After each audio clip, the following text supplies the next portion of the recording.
2024 সাল পর্যন্ত বিএনপি শুধু একটাই দাবি জানিয়েছে, নির্বাচন প্রতিবন্ধকতা যারা সৃষ্টি করবে তারা দেশ ও জাতির শত্রু। আর বিশেষ করে বিএনপি যে আপনার মনে করেন বর্তমানে যে জনপ্রিয়তা, এই জনপ্রিয়তা আটকানোর জন্য অনেক পরিকল্পনা ষড়যন্ত্র হবে। এই ষড়যন্ত্র মোকাবেলা করে আমরা ইনশাল্লাহ সামনে এগিয়ে যাবো। তার উপস্থিত ছিলেন। আপনাদের হাতে প্রতীকটা আছে? এটা কার প্রতীক? এটা কার?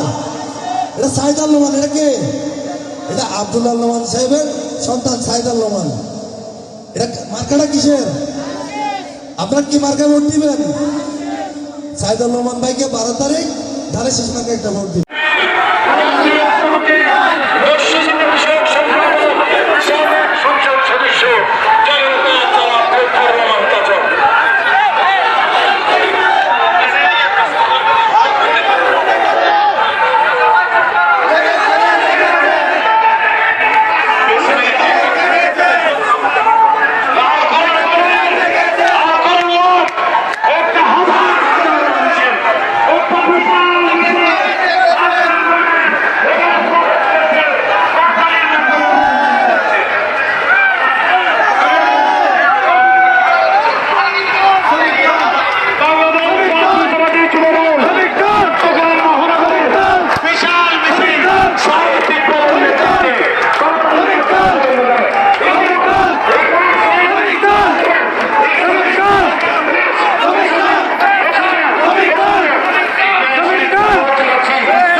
শান্তিপূর্ণ বাংলাদেশ। যারা এই তারেক রহমানকে নিয়ে কটূক্তি করতেছে তারা চিন্তা করতে পারবে না গত 16 বছর 17 বছর যে আন্দোলন সংগ্রামের প্রতিফলন।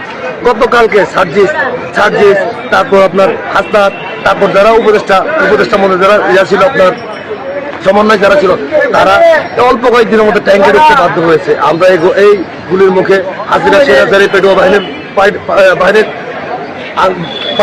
রক্তচক্ষু উত্তোলন করে যে আজকে যে আমরা গত 17 বছর রাজপথে যেভাবে টিকেছিলাম, সেগুলো তো আসলে এখন তারা বুঝতেছে যে আমরা কতটা কষ্ট যেহেতু নিপীড়িত হয়েছি।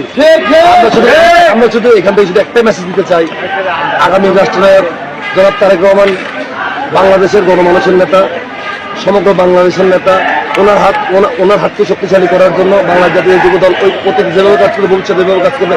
আর তারেক রহমানকে নিয়ে কোনো ধরনের কটূক্তি কথাবার্তা বললে আমরা মানে নিব না। কে সমন্বয়, কে জুলাই যোদ্ধা, কে গুপ্তচর, আমরা এগুলো মানবো না। আমরা সোচ্চার ভাবে রাজপথে থেকে প্রতিবাদ করবো। রাজপথ এক জিনিস, টকশো আরেক জিনিস। ওনারা টকশো বসে বড় বড় কথা বলবে, তা হবে না। আমরা তারেক রহমানের পরীক্ষিত রাজপথের সৈনিক। Desk news, PIB 71 TV, Chittagong. পাবেন দলের নাম ভাঙায় সানাবাজি তো ইন তো মানুষ হদে আর চোখ দানা দেখুন না, ইন মানুষ খতর হটাইব। যেহেতু আর বৃহত্তম দল, বৃহত্তম সংগঠন, বৃহত্তম সংগঠন, এসব বাদে মনে করো যারা আন্দোলন সংগ্রাম দেওয়া করে 5 তারিখে বিজয় মিছিল করবে, তারা নেতা ইতারা করলে চাঁদাবাজি করবে। কিন্তু বিএনপি সব প্রকৃত যারা নেতা করবে তারা হমেন চাঁদাবাজি করতো না। ইবে তুই পালা করে যদি খবর লইছ তারা হমেন চাঁদাবাজি না করে। যারা বিশেষ করে আর রাজপথ শ্রমিক দলের নেতৃবৃন্দ যারা আছেন, আর চোখের সামনে যারা দেখি তার হমেন চাঁদাবাজি লিখতো না।